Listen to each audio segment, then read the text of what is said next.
안녕히 주무셨습니까? 라는 인사말이 나이가 들수록 무게감 있게 다가옵니다. 그만큼 수면은 노후 건강과 밀접합니다. 숙면은 건강한 삶을 위한 첫 단계라고 할 수 있습니다. 불면증으로 인한 수면 부족을 질병이 아니라고 쉽게 무시해서는 안 된다는 얘기입니다. 건강한 수면의 중요성부터 불면증의 치료에 도움이 되는 생활습관까지 서울대학교 병원 정신건강의학과 이유진 교수의 조언을 들어보시죠. 먼저 수면 부족, 왜 주의해야 하는가에 관한 조언입니다. 수면은 우울, 불안, 스트레스 등 정신적인 어려움과 밀접합니다. 깊은 수면은 몸과 마음을 회복시키고 렘 수면은 일과 중 쌓인 감정을 처리하는 기능이 있는 만큼 수면이 부족하면 우울증이 생길 수 있습니다. 실제로 불면증 환자의 절반 이상은 우울증, 불안장애를 호소하고 우울증 환자의 3명 중 2명은 불면증을 호소합니다. 수면 부족으로 우울해지는 경우가 더 많은 편입니다. 또한 수면 부족은 심혈관 질환과도 관계가 있습니다.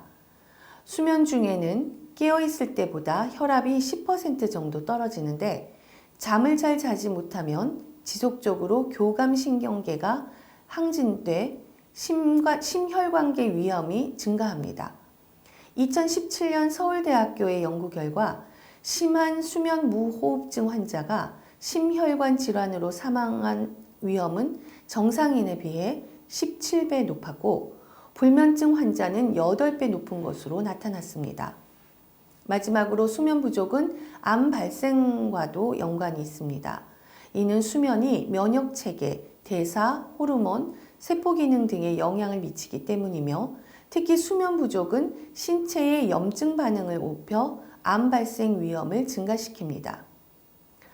두 번째 질문입니다. 수면 부족의 원인이 되는 흔한 수면 장애는 무엇이 있을까요? 대표적으로 만성 불면증이 있습니다.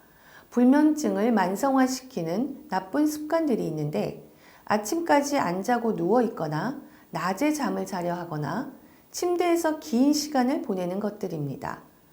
그 다음으로 수면 무호흡증, 하지 불안 증후군, 렘 수면 행동 장애가 대표적인 수면 장애입니다. 수면 무호흡증이 있으면 코골이가 심해지고 수면 중 호흡이 빈번하게 정지해 기상 후 두통이나 피로가 생깁니다. 하지 불안 증후군이 있으면 다리 불편감을 참을 수 없어 자는 동안에도 다리를 떨거나 움직여 숙면을 방해하게 됩니다. 렘 수면 행동 장애는 렘 수면 단계에서 꿈 내용을 행동으로 옮기거나 심한 잠꼬대를 하게 되는 질환입니다. 파킨슨 병 등 퇴행성 질환의 전조 증상으로 나타낼 수 있으므로 이 질환이 있으면 치매를 의심할 필요가 있습니다. 마지막으로 식품, 약물도 주의해야 합니다. 술이 잠자는 데 도움을 준다는 오해가 있지만 실제로 술은 교감신경계를 항진시켜 전체적인 수면의 질을 저하시킵니다. 니코틴도 용량이 높아지면 각성작용을 유발하기 때문에 과한 흡연도 삼가야 합니다. 스테로이드제, 다이어트 약의 성분도 수면을 방해할 수 있습니다. 숙면을 위해 해당 약물의 복용을 중단하는 것이 좋지만 꼭 필요하면 약물 복용과 불면증 치료를 병행할 수 있습니다. 세 번째 질문인데요. 수면제로 불면증을 치료할 수 있는가? 입니다. 불면증을 치료하기 위해선 수면 습관의 개선, 인지행동치료, 약물치료 3가지가 모두 이루어져야 합니다. 열이 날 때 무조건 해열제만으로 해결하려 한다면 안 되는 것처럼 원인 분석이나 평가, 치료 없이 특정 약물을 지속적으로 복용하는 것은 바람직하지 않습니다. 원인이나 의심되는 공존 질환을 찾고 수면 습관이 문제라면 습관을 교정하면서 수면제는 가급적 짧게 필요한 기간 최소 용량만을 사용하는 것이 원칙입니다. 특히 일부 수면제는 내성과 금단 증상으로 인해 중독 위험이 있습니다. 흔히 사용되는 졸피뎀 계통의 수면제는 장기 복용하면 약을 복용하지 않으면 못 잘 것 같은 느낌이 들면서 심리적으로 의존하게 됩니다. 그렇다면 올바른 수면 복용 방법은 무엇일까요? 수면제는 대표적으로 인지기능 저하라는 부작용이 있습니다. 잠에서 깬 이후 자신이 했던 행동이나 대화 내용을 기억하지 못하는 전향성 기억 상실이 대표적입니다. 이와 같은 부작용에 주의하면서 복용해야 합니다. 술과 수면제를 함께 복용하는 것은 이러한 인지장애의 위험을 높이고 수면 무호흡증의 위험을 배로 증가시킬 수 있어 특히 주의해야 합니다.